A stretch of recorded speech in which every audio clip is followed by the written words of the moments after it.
अपने इंडिया में जो कानून बना हुआ है अब तक था भारतीय दंड संहिता 1860 का कानून यानी आईपीसी। अब जो है वो बीएनएस यानी भारतीय न्याय संहिता 2023 का कानून बन चुका है। अब यहाँ बात आती है कि कौन सा न्यायाधीश इन आईपीसी से संबंधित जो धारा है इनमें कितनी सजा कौन दे सकता है, क्योंकि आप देखते होंगे अक्सर आम आदमी भी जानता है कि डिस्ट्रिक्ट कोर्ट में जुडिशियल मजिस्ट्रेट भी होता है, एसीजेएम भी होता है, सीजेएम भी होता है, डिस्ट्रिक्ट जज डीजे भी होता है, कोर्ट ऑफ सेशन भी होता है, हाई कोर्ट भी होता है, सुप्रीम कोर्ट भी होता है, आम आदमी भी जानता है। अब यहाँ बात आती है कि कौन सा जस्टिस यानी कौन से जस्टिस जो हैं वो कितनी सजा दे सकते हैं, कितना जुर्माना लगा सकते हैं। तो हम बारी बारी से हम बात करते हैं कि कौन कितनी सजा दे सकते हैं। सबसे पहले हम बात करते हैं सबसे अपर अदालत से यानी सुप्रीम कोर्ट से। तो सुप्रीम कोर्ट जो है वो विधि द्वारा प्राधिकृत कोई भी दंड दे सकता है, यानी कानून में जिस भी तरीके का दंड हो वो सारे के सारे सुप्रीम कोर्ट दे सकता है।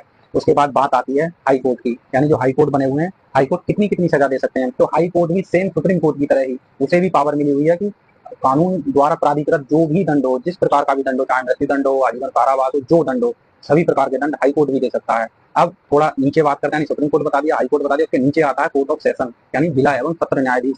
तो जिला एवं सत्र न्यायाधीश जो है वो कोई भी दंड देने की उसे भी पावर मिली हुई है, लेकिन एक कंडीशन जहां बात आती है मृत्यु दंड की। तो मृत्यु दंड कोर्ट ऑफ सेशन दे तो सकता है, लेकिन उसके लिए हाई कोर्ट के 2 जस्टिसों की द्वारा उस दंड की पुष्टि कराना आवश्यक है। यानी मृत्यु दंड से संबंधित जब कोर्ट ऑफ सेशन सजा देता है तो उसे संबंधित हाई कोर्ट के 2 जजों से उस जो सजा की पुष्टि कराना आवश्यक है। यानी मृत्यु दंड की पुष्टि उच्च न्यायालय के अधीन मानी जाती है। वहीं उसके बाद उसके जस्ट नीचे की श्रेणी में आते हैं सीजेएम और एसीजेएम। तो सीजेएम की जो बात की गई है वो कितनी सजा दे सकते हैं, तो सीजेएम जो है 7 वर्ष तक का कारावास और जुर्माना और सामुदायिक सेवा से संबंधित यानी कारावास दे सकते हैं। यानी 7 वर्ष या 7 वर्ष तक का, 7 वर्ष से कम या 7 वर्ष तक का, यानी मैक्सिमम 7 वर्ष तक का कारावास सीजेएम या एसीजेएम दे सकता है।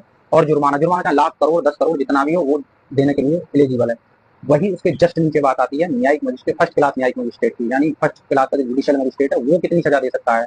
तो फर्स्ट क्लास जुडिशियल मजिस्ट्रेट जो है वो 3 वर्ष तक का कारावास यानी मैक्सिमम वो केवल और केवल 3 वर्ष तक का कारावास दे सकता है और 50,000 रुपए तक का जुर्माना लगा सकता है और सामुदायिक सेवा दे सकता है। यानी जो फर्स्ट क्लास का जुडिशियल मजिस्ट्रेट है वो 3 वर्ष तक का कारावास और 50,000 रुपए का जुर्माना और सामुदायिक सेवा यानी कितनी सजा वो दे सकता है। वही नेक्स्ट उसके जस्ट नीचे की बात आती है सेकंड क्लास जुडिशियल मजिस्ट्रेट। तो सेकंड क्लास जुडिशियल मजिस्ट्रेट कितना कारावास, कितनी सजा, कितना जुर्माना दे सकता है। तो वो जो है 1 वर्ष तक का कारावास और 10,000 रुपए का जुर्माना और सामुदायिक सेवा यानी कम्युनिटी सर्विस, जो अभी नए कानून में जुड़ा है, पहले आईपीसी में नहीं था। ये जो सामुदायिक सेवा है ये बीएनएस भारतीय न्याय संहिता में ही जोड़ा गया है। तो सेकंड क्लास का मजिस्ट्रेट 1 वर्ष तक का कारावास, 10,000 तक का जुर्माना या और सामुदायिक सेवा से संबंधित जुर्माना देने की पावर रखता है। अर्थात कौन कौन हो गए, supreme court, high court, court of session, CJM, ACJM और first class magistrate, second class magistrate. तो इनकी सबकी अपनी अपनी